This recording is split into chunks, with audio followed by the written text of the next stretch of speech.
Good afternoon, everybody. Nice to see a big crowd and a great pleasure to have Láďa around to talk about something that is freshly out. So I realized that the paper is actually out since Friday last week.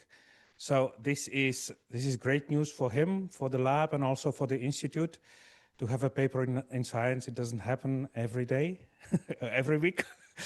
So congratulations, and really happy to have you around and curious to see, because I haven't had a chance to read it yet.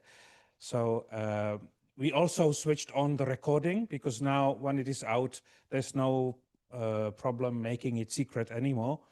So we hope to be able to also disperse it through the website. The floor is yours, Láďa, and we are curious to hear what you have to say.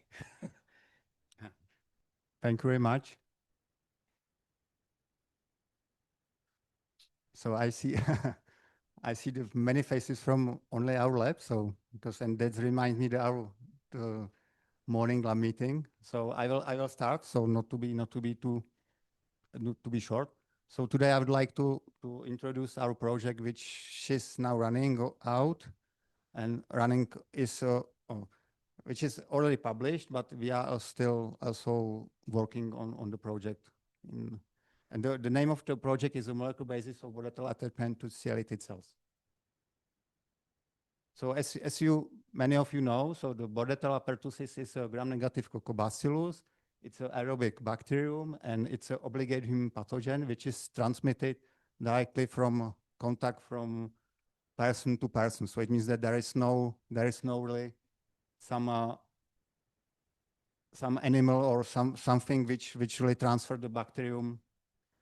The disease starts by some incubation period, which is usually about from 1 week to 3 weeks, and after that start with a catarrhal stage where it starts sneezing and coughing, and after that it's a paroxysmal stage, which also goes 1 to 6 weeks, let's say, and this is introduced by really hard coughing, which can also result in some rib rupture or some other health problems. And after that is a convalescent stage, which lasts almost several weeks, and also for some person also for several months. So it means that the disease is really serious, and it's very serious for the really small kids and newborns. But not only, because nowadays the main cohort of the people who are infected are the people so they are teenagers or seniors. And this reminds me to present some kind of graph, which you can see the change of the pertussis incidence during past several years, and you can nicely see that in contrast to other vaccine-preventable diseases like measles, mumps, or rubella, tetanus, or diphtheria, which remains plus minus on the same level, there is a dramatic increase of pertussis incidence over over past few years. Yeah, so this is the number of cases, and you can see that there is really exponential increase of the incidence of the pertussis disease. So pertussis is a really smart pathogen. It binds ciliated cells in the airways, and the ciliated cells are special type of cells which has the cilia, česky řasinky, and the cilia, as you many know from the cell biology talks, the cilia are some tiny protrusions of the cells which has some doublet, central microtubule doublet, which is surrounded by the nine doublets of the microtubules. And the cilia is moving, and the moving is not the accident moving, but the movement is it could be physically described like here, and the movement is really coordinated. So it means that it's not flying like crazy, but it's really the cilia makes the coordinated movement, and this movement can be seen like this on the video. Yeah, so this is the video from from our cultured, in vitro cultured cells. And you can nicely recognize the ciliated cells which are moving like crazy, and the other cells which are the cells in the epithelium. And that brings me to the point that in principle the Bordetella evades the mucociliary escalator. So it means that if you imagine that you have the epithelial layer here, which are covered by the ciliated cells, and the main function of the cilia is to remove some dust particles or debris or some inhaled, in general, inhaled material. And this is removed by the mucous layer, which is moving slowly out towards the expellation. So it means that in this case, the Bordetella really targets the cells which are responsible for the removal of the bacteria from the body. Yeah. So it means that it's a really evader of the mucociliary escalator, and for this, so the bacteria is really equipped by many factors, which is usually called virulence factors, like the adhesins, which are the fimbriae and filamentous agglutinin, and also some other toxins or some immunomodulator proteins like adenylyl cyclase toxin or pertussis toxin, or even dermonecrotic toxin, or even there are some other proteins like VAC8, BRCA, TSFA, which somehow helps to Bordetella to really colonize and make the infection. But in this talk, I will focus only the filamentous agglutinin. So this is this type of molecule. This is the adhesin molecule, and this is the scheme of the filamentous agglutinin. So the molecule is relatively big. So it possesses more than 3,600 amino acids, and it's really the molecule is divided into several domains. But I think in this case, the main point is the mode of the secretion and the folding of the protein out of the cells. So, and this is described here.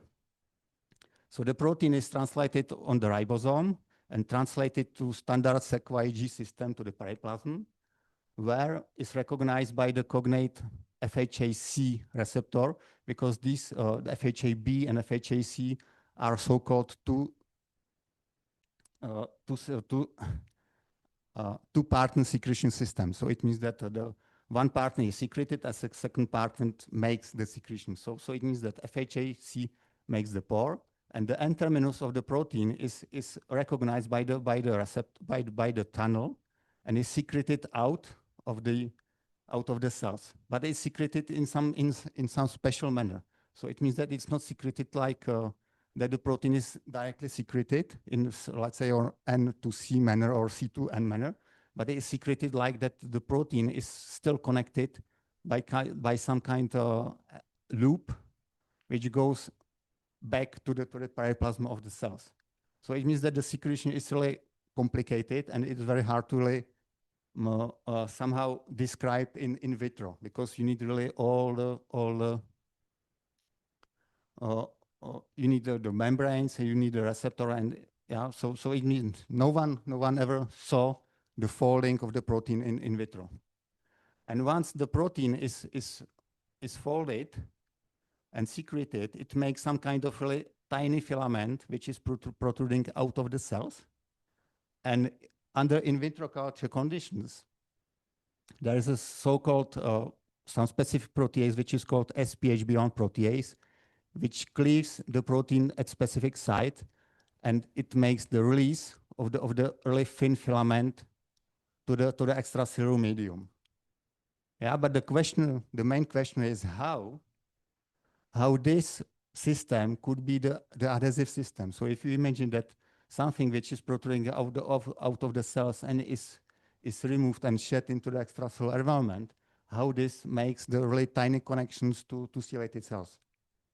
Yeah, and the question is that it's not only this part of the protein which is secreted out to the medium, but it's a C-terminal part of the C-terminal part of the protein which is responsible for that. And this is called FHAB prodomain, which also possess some specific domains. But in this case, under in vitro conditions, this prodomain remains in the periplasm and is really rapidly degraded. And this is the reason why it was overlooked for many, many years. And now we see that that the really whole molecule is responsible for the interaction, and not only the protein which is shed and released into the medium. So the important point is also mentioned that this protein is used as an antigen in aceruloplasmosis vaccine. Yeah, so because it's relatively easy to produce, easy to purify, and this is the part of the hexatzima vaccine which is injected into our newborns. And yeah, what is really interesting that even the C-terminal part of the protein is really important.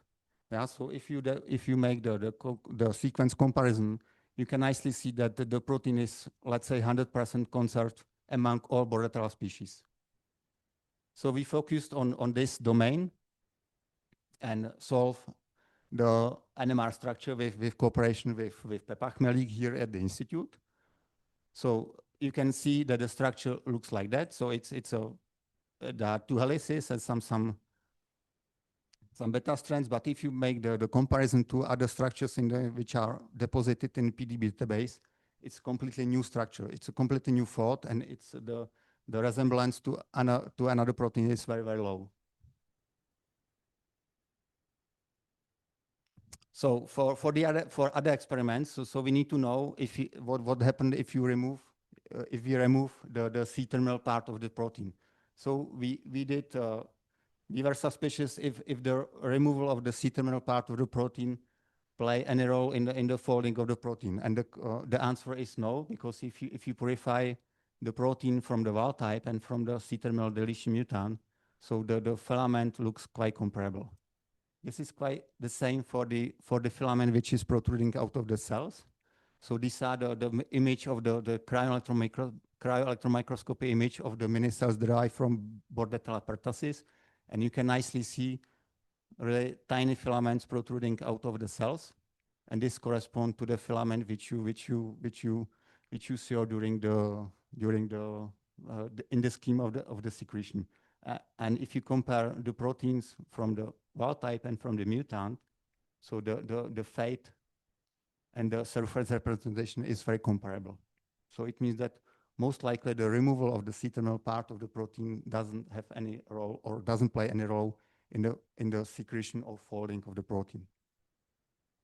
But if you remove the C-terminal part, and make the infection of the nasal cavity of mouse, so you can nicely see there's a difference. So it means that if you infect the wild-type mice, if you infect the mice with the wild-type bacterium, you can nicely see that after 7 days of the infection, there's an increase of the bacterial burden in nasal cavity and steadily decrease till day 29. But this is not the case for the deletion mutant of the C-terminal part, which nicely corresponds also to the mutation in which you completely remove all the protein from the bacterium. So it means that after day 7, so there is only few bacterial species are detected in the nasal cavity, and this is the same for day 29. So it means that this is really a huge difference between the wild type and between the deletion mutant in this domain. And since we have also available the system for cultivation of human nasal in vitro cultured system, air liquid, or the system is based on air liquid system differentiation of the human nasal epithelial cells, which we are able to really produce the ciliated cells in the in vitro systems. So the system is based on the cells which are cultivated here in the inserts, where there is only just air, and the cells are fed through the semi-permeable membrane from this compartment. And after 4 weeks of differentiation, you can nicely obtain the cell layer, which is very close to the mucosal linings of the nasal cavity. Yeah, and this is the experiment where you can see that we can really recognize the ciliated cells. Like here, these ciliated cells are stained by acetylated tubulin, and the bacteria here are the M scarlet expressing Bordetella pertussis cells, and these cells nicely recognize only the ciliated cells and not the other cells which are present in the epithelial linings. And if we do the same experiment like we did in the mouse experiment, so if we compare the binding or the capacity of the different mutants to bind to ciliated cells, we can nicely see that the wild-type bacteria are able to bind the cells, but this is not the case for the completely deletion mutant or even the mutant which lacking the C-terminal part of the protein. But curiously, we are also able to reblock the binding by the antibodies. So if you take the antibody which is against the N-terminal part of the prodomain, so we can see that there is no phenotype in contrast to the wild type.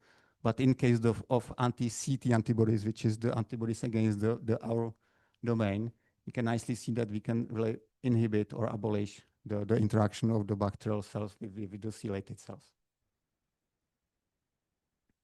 And that reminds me that the FHA-B protein is very comparable to the protein of the CDI system. So CDI systems correspond to the contact-dependent inhibition systems. And if you see here, so the structural and functional comparison is very close to the FHA-B of Bordetella, and these are the CDI system from other gram-negative bacteria.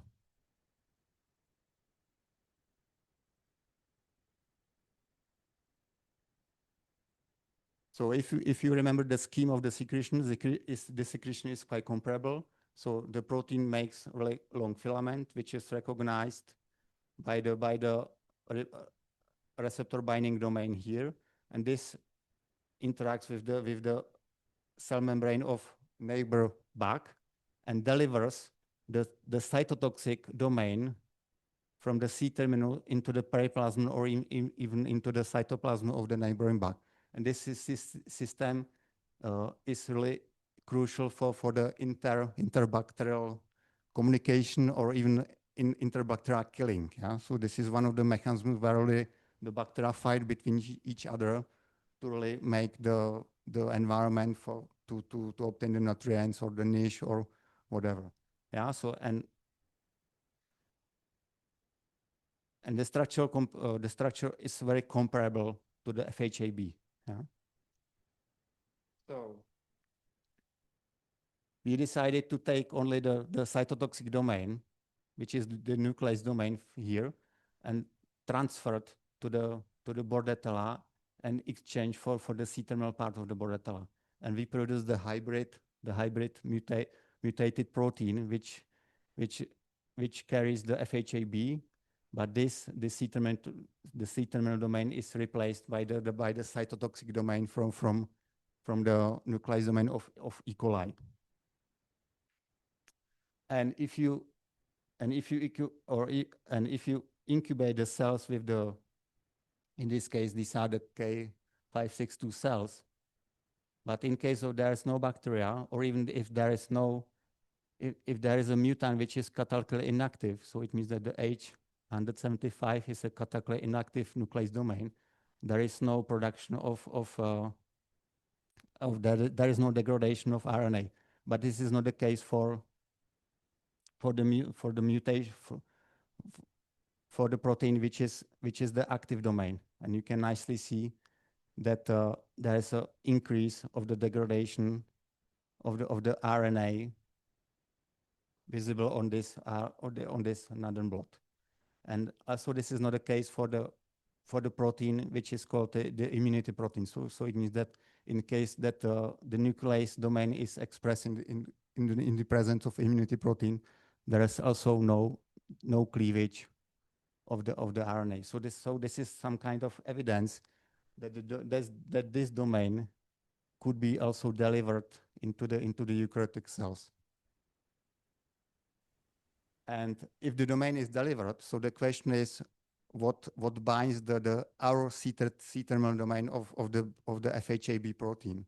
And this question, or the answer is, it's a microtubules, because if you express the C-terminal domain in the fusion with GFP, you can nicely see the colocalization in the fluorescent microscopy with the microtubule system of the cells. And this was also confirmed by the cryo and electron microscopy. So if you just only incubate the purified the microtubules, which this is the image of the free microtubules purified and visualized under cryo-EM, you can nicely see that after incubation with the C-terminal domain, you can nicely see the changes in the pattern. And after reconstruction and 3D reconstruction of the images, you can nicely obtain the image of how the C-terminal part of the Bordetella C-terminal domain interact with the microtubules. So it means that we have the protein which can be delivered into the cells, and we have also the target, because the ciliated cells are very fulfilled with the tubulin structures. If you remember from the first slide, where you can see that the cilia are really heavily, or the microtubules makes the skeleton of the cilia. So it means that there are many sites which can be recognized by the proteins. And this is another type of the evidence that the C-terminal domain is very crucial. And I think this is the case why this the article was really accepted in Science, because our collaborators in Santa Barbara in California showed that if you take the tracheal rings and make the microscopy on the tracheal rings, you can nicely see that the blue are the nuclei of the epithelium, and the white color corresponds to cilia, and the red color corresponds to bacteria. And you can nicely see that in case of the wild-type bacteria, the wild-type bacteria are specifically localized just to the base of the cilia, and not only on the tips, in contrast to the mutant version where the FHAB is completely missing, or even if we delete only the C-terminal part of the protein. Yeah, so it means that the presence of the C-terminal domain of FHAB is really crucial for the movement of the bacteria from the tip of the cilia to the base of the cilia. Yeah, and I think that this is really important, because if you remember that the ciliated cell moving like crazy, so the shearing forces at the tip of the cilia are completely different than the shearing forces close to the base of the cilia.